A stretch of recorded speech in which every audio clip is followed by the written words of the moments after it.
ಇವಲ್ಲಿ ಈ ಸ್ವಚ್ಛ ಭಾರತ್ ಆಂದೋಲನ ಮಾಡ್ತಾರೆ. ಅಂದರೆ ಹ್ಯೂಮನ್ಸು ಅಷ್ಟೇ, ಕೆಮಿಕಲ್ ವೇಸ್ಟ್ ಆಗಿರ್ಬೋದು, ಇಂಡಸ್ಟ್ರಿಯಲ್ ವೇಸ್ಟ್ ಆಗಿರ್ಬೋದು, ಎಲ್ಲನೂ ಕೂಡ ಅದನ್ನ ವಾಟರ್ ಬಾಡೀಸಲ್ಲೇ ಡಂಪ್ ಮಾಡ್ತಾರೆ.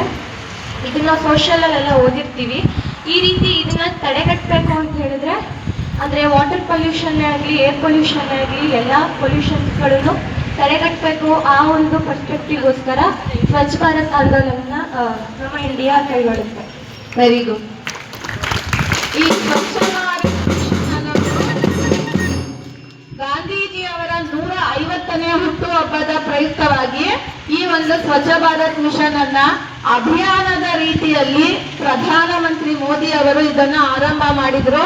ಮೊದಲಿಗೆ ಓಪನ್ ಡೆಫಿಕೇಶನ್ ಫ್ರೀ, ಅಂದ್ರೆ ಬಯಲು ಶೌಚ ಮುಕ್ತ.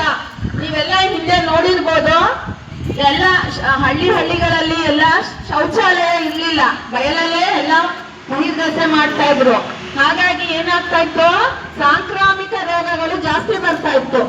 ಇದೆಲ್ಲವನ್ನ ನಿಯಂತ್ರಿಸೋದಕ್ಕೆ ಭಾರತವನ್ನ ಒಂದು ಗಾರ್ಬೇಜ್ ಮುಕ್ತ ಸಿಟಿಯನ್ನ ಮಾಡೋದಕ್ಕೆ ಹಾಗೂ ಈ ಒಂದು ಅಭಿಯಾನವನ್ನ ಮಿಷನ್ ಮೋಡ್ ಅಲ್ಲಿ ತಗೊಂಡ್ಬಂದ್ರು.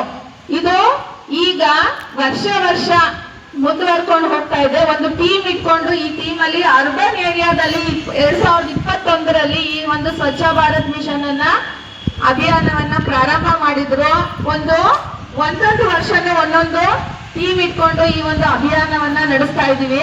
ಅದರಲ್ಲಿ ಈ ಮೊದಲಿಗೆ ಇವಾಗ ಓಪನ್ ಡೆಫಿಕೇಶನ್ ಫ್ರೀ ಅಂತ ಒಂದು ಮಾಡಿದ್ವಿ. ಮತ್ತೆ ಆಮೇಲೆ ತ್ಯಾಜ್ಯದಿಂದ ಸಂಪತ್ತು, ಆಮೇಲೆ ರೆಡ್ಯೂಸ್ ರಿಸೈಕಲ್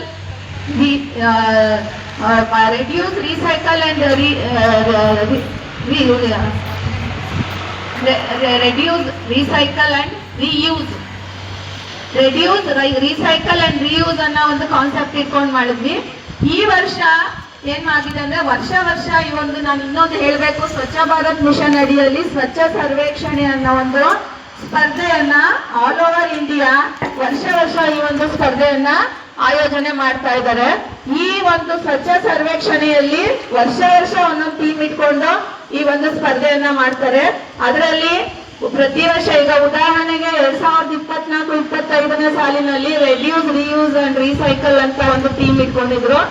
ಹಾಗಾಗಿ ರೆಡ್ಯೂಸ್ ಅಂದ್ರೇನು, ನಾವು ಪ್ಲಾಸ್ಟಿಕ್ ಮತ್ತು ವಿಷಯುಕ್ತ ಪದಾರ್ಥಗಳನ್ನ ಬಳಕೆ ಮಾಡುವುದನ್ನ ಕಡಿಮೆ ಮಾಡಬೇಕು. ರಿಯೂಸ್ ಅಂದ್ರೆ ವೇಸ್ಟ್ ಮೆಟೀರಿಯಲ್ಸ್ ಇಂದ ನಾವು ಅದನ್ನ ಮರುಬಳಕೆ ಮಾಡುವಂತಹ ಒಂದು ಉಪಯೋಗವನ್ನ ಮಾಡ್ಕೋಬೇಕು. ರೀಸೈಕಲ್ ಅಂದ್ರೆ ಇವಾಗ ಬೇಡದೇ ಇರುವಂತಹ ವಸ್ತುಗಳನ್ನ ಮತ್ತೆ ಮರುಬಳಕೆ ಮಾಡುವಂತದ್ದು. ಈಗ ರೀಸೈಕ್ಲಿಂಗ್ ಅಂದ್ರೆ ಈಗ ಪ್ಲಾಸ್ಟಿಕ್ ಆಗ್ಬೋದು, ಕಬ್ಬಿಣ ಆಗ್ಬೋದು, ಇವುಗಳನ್ನೆಲ್ಲ ಏನ್ ಮಾಡ್ತೀವಿ, ರೀಸೈಕಲ್ ಮಾಡ್ಕೊಳ್ತೀವಿ. ಈಗ ಸಿಮೆಂಟ್ ಫ್ಯಾಕ್ಟ್ರಿಗೆ ಆಗ್ಬೋದು, ಬೇರೆ ಎಲ್ಲದಕ್ಕೂ ನಾವು ರೀಸೈಕಲ್ ಮಾಡ್ಕೊಳ್ತೀವಿ. ಸೊ ಹಂಗಾಗಿ ಈ ಒಂದು ಟೀಮ್ ಇಟ್ಕೊಂಡು 2024-25 ಅಲ್ಲಿ ಇತ್ತು.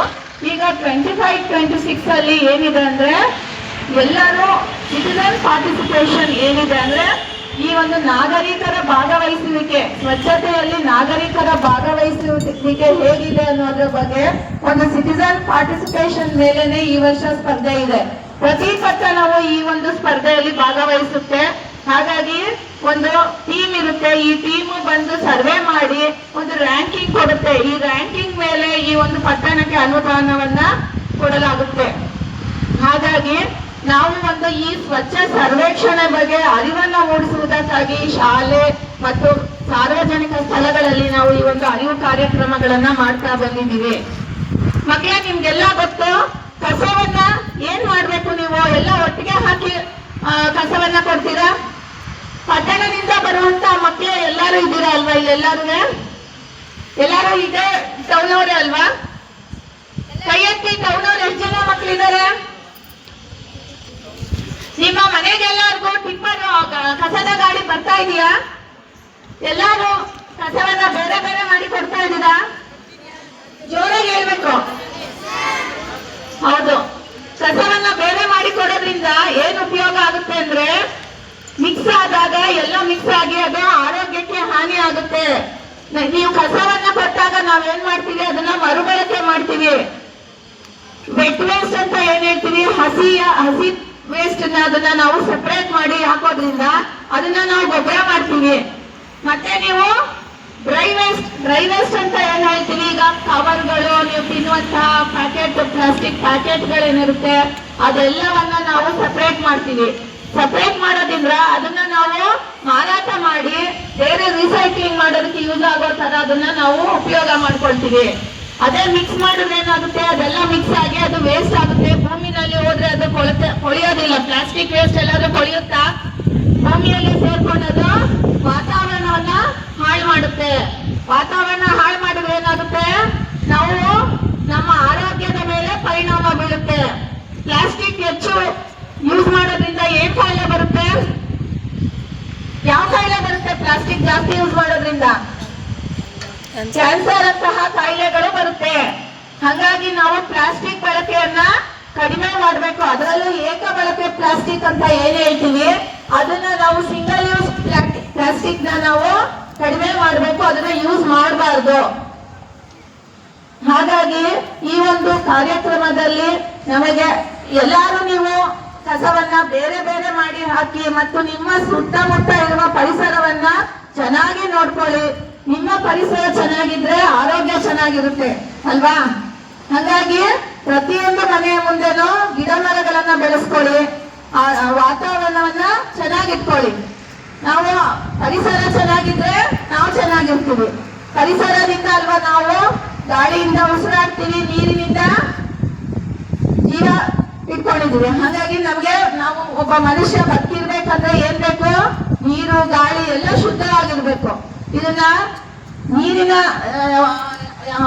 ಅವ್ರು ಹೇಳ್ದಂಗೆ ನಾವು ಜಲಮೂಲಗಳು, ನೀರು ಏನಿರ್ತವೆ, ನೀರಿಗೆ ಕಸ ಹಾಕೋದು, ಕೆರೆ ಕಾಲುವೆ ಇವುಗಳಿಗೆ ಕಸ ಹಾಕೋದನ್ನ ನಾವು ಬಿಡ್ಬೇಕು. ಹಾಗಾಗಿ ಅದನ್ನ ನೀರನ್ನ ಕಲುಷಿತ ಮಾಡಬಾರ್ದು. ಈ ಎಲ್ಲವನ್ನು ನಾವು ಗಮನಿಸ್ಕೊಂಡು ಸ್ವಚ್ಛತೆಯನ್ನ ಕಾಪಾಡಬೇಕು. ಕಸವನ್ನ ಬೇರೆ ಬೇರೆ ಮಾಡಿ ಹಾಕ್ಬೇಕು. ಈ ವೇಸ್ಟ್ ಅಂತ ಹೇಳ್ತೀವಿ, ಕಂಪ್ಯೂಟರ್ ವೇಸ್ಟ್ ಗಳು ಅವೆಲ್ಲ ಏನ್ ಬರ್ತವೆ ಅವನ್ನ ಸಹ ಸಪರೇಟ್ ಮಾಡ್ಬೇಕು. ಸ್ಯಾನಿಟರಿ ವೇಸ್ಟ್ ಅಂತ ಏನಿರುತ್ತೆ, ಪ್ಯಾಡ್ ಅದೆಲ್ಲ ಅದನ್ನು ಸಹ ಸಪರೇಟ್ ಮಾಡಿ ಹಾಕ್ಬೇಕು. ಈ ತರ ಸಪರೇಟ್ ಮಾಡಿ ಹಾಕಿದಾಗ ನಮಗೆ ನಾವು ಬೇರೆ ಮಾಡಿ ಅದನ್ನ ರೀಸೈಕ್ಲಿಂಗ್ ಮಾಡಿ ರೀಯೂಸ್ ಮಾಡೋದಕ್ಕೆ ತುಂಬಾ ಉಪಯೋಗ ಆಗುತ್ತೆ ಮತ್ತು ವಾತಾವರಣನೂ ಸಹ ಶುದ್ಧವಾಗಿರುತ್ತೆ ಅಂತ ಹೇಳ್ತಾ ನನಗೆ ಇಷ್ಟೊತ್ತು ಮಾತಾಡೋದಕ್ಕೆ ಅವಕಾಶ ಮಾಡಿಕೊಟ್ಟದಕ್ಕೆ ತಮ್ಮೆಲ್ಲರಿಗೂ ಕೃತಜ್ಞತೆ ಹೇಳ್ತಾ ಈ ಒಂದು ಕಾರ್ಯಕ್ರಮ ನೆನಪಿನಲ್ಲಿ ಉಳಿಯುವಂತೆ ಎಲ್ಲರೂ ಎದ್ದು ನಿಂತು ಓಟ್ ತಗೋಬೇಕು ಅಂತ ಕೇಳ್ಕೊಳ್ತೀನಿ.